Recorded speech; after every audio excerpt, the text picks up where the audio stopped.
YouTube ಚಾನಲ್ಗೆ ಸ್ವಾಗತ. ಎಲ್ಲರಿಗೂ ನಮಸ್ಕಾರಗಳು. ಶ್ರೀನಿವಾಸ್ ರಾಮಾನುಜನ್ 20 ಸಾಲಿನ ಭಾಷಣ. ಈ ಭಾಷಣದ ವಿಡಿಯೋ ಇಷ್ಟವಾದಲ್ಲಿ ಪ್ಲೀಸ್ ನಮ್ಮ ಚಾನಲ್ಗೊಂದು ಲೈಕ್ ಮಾಡಿ, ಸಬ್ಸ್ಕ್ರೈಬ್ ಮಾಡಿ, ಶೇರ್ ಮಾಡಿ, ಕಮೆಂಟ್ ಮಾಡಿ ಅಂತ ಹೇಳ್ತಾ ಶ್ರೀನಿವಾಸ್ ರಾಮಾನುಜನ 20 ಸಾಲಿನ ಭಾಷಣ ನೋಡೋಣ ಬನ್ನಿ. ಶ್ರೀನಿವಾಸ್ ರಾಮಾನುಜನ್ ಅವರು ಭಾರತದ ಶ್ರೇಷ್ಠ ಗಣಿತಜ್ಞ.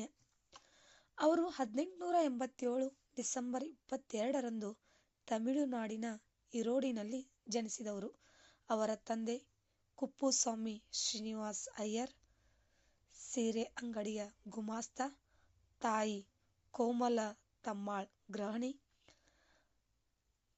15ನೇ ವಯಸ್ಸು ತಲುಪುವ ಮೊದಲು ಅವರು ಗಣಿತಶಾಸ್ತ್ರದ ವಿವಿಧ ವಿಭಾಗಗಳಲ್ಲಿ ಪಾಂಡಿತ್ಯವನ್ನು ಪಡೆದಿದ್ದರು.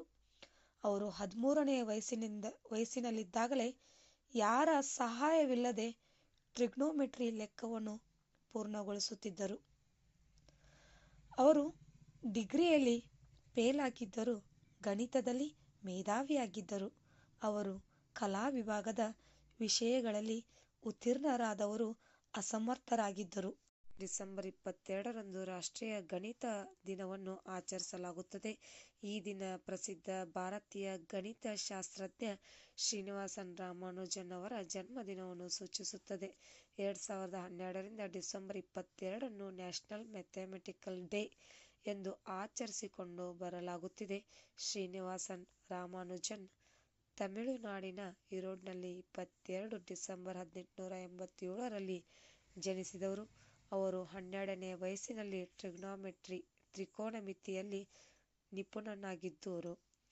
ಗಣಿತ ಕ್ಷೇತ್ರದಲ್ಲಿ ಶ್ರೀನಿವಾಸನ್ ರಾಮಾನುಜನ್ ಅವರ ಕೊಡುಗೆಗಳನ್ನು ಗೌರವಿಸಲು ರಾಷ್ಟ್ರೀಯ ಗಣಿತ ದಿನವನ್ನು ಆಚರಿಸಲಾಗುತ್ತದೆ. ಈ ದಿನವನ್ನು ಮೊದಲು 125ನೇ ಜನ್ಮ ಜಯಂತಿ ಆಚರಣೆಯ ಸಂದರ್ಭದಲ್ಲಿ ಪ್ರಧಾನಿ ಮನಮೋಹನ್ ಸಿಂಗ್ ಘೋಷಿಸಿದರು. ಈ ದಿನ ಶಿಕ್ಷಕರು ಮತ್ತು ವಿದ್ಯಾರ್ಥಿಗಳಿಗೆ ಹಲವಾರು ತರಬೇತಿ ಕಾರ್ಯಕ್ರಮಗಳನ್ನು ಆಯೋಜಿಸಲಾಗಿದೆ. 1918ರಲ್ಲಿ ಅತಿ ಕಿರಿಯ ವಯಸ್ಸಿನಲ್ಲಿ ಲಂಡನ್ ರಾಯಲ್ ಸೊಸೈಟಿಯ ಫೆಲೋ ಗೌರವಕ್ಕೆ ಪಾತ್ರರಾಗಿದ್ದರು. ರಾಮಾನುಜನ್ ಅವರು 1913ರಲ್ಲಿ ಬ್ರಿಟಿಷ್ ಗಣಿತಶಾಸ್ತ್ರಜ್ಞ G.H. ಹಾರ್ಡಿಗೆ ಶ್ರೀನಿವಾಸ್ ಅವರು ಪತ್ರ ಬರೆಯುತ್ತಾರೆ. ರಾಮಾನುಜನ್ ಅವರು 33 ವರ್ಷಗಳ ಅಲ್ಪಾವಧಿಯಲ್ಲಿ ಗಣಿತ ಕ್ಷೇತ್ರದಲ್ಲಿ ಅಮೋಘ ಸಾಧನೆ ಮಾಡಿದ್ದಾರೆ.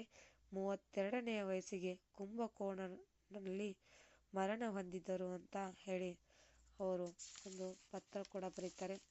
ನಿಮಗೂ ಕೂಡ ಶ್ರೀನಿವಾಸನ್ ರಾಮಾನುಜನ್ ಅವರ ಒಂದು 20 ಸಾಲಿನ ಇದೊಂದು ಪುಟ್ಟ ಭಾಷಣದ ಒಂದು ವಿಡಿಯೋ ಇಷ್ಟವಾದಲ್ಲಿ ಪ್ಲೀಸ್ ನಮ್ಮ ಚಾನಲ್ಗೊಂದು ಲೈಕ್ ಮಾಡಿ, ಸಬ್ಸ್ಕ್ರೈಬ್ ಮಾಡಿ, ಶೇರ್ ಮಾಡಿ.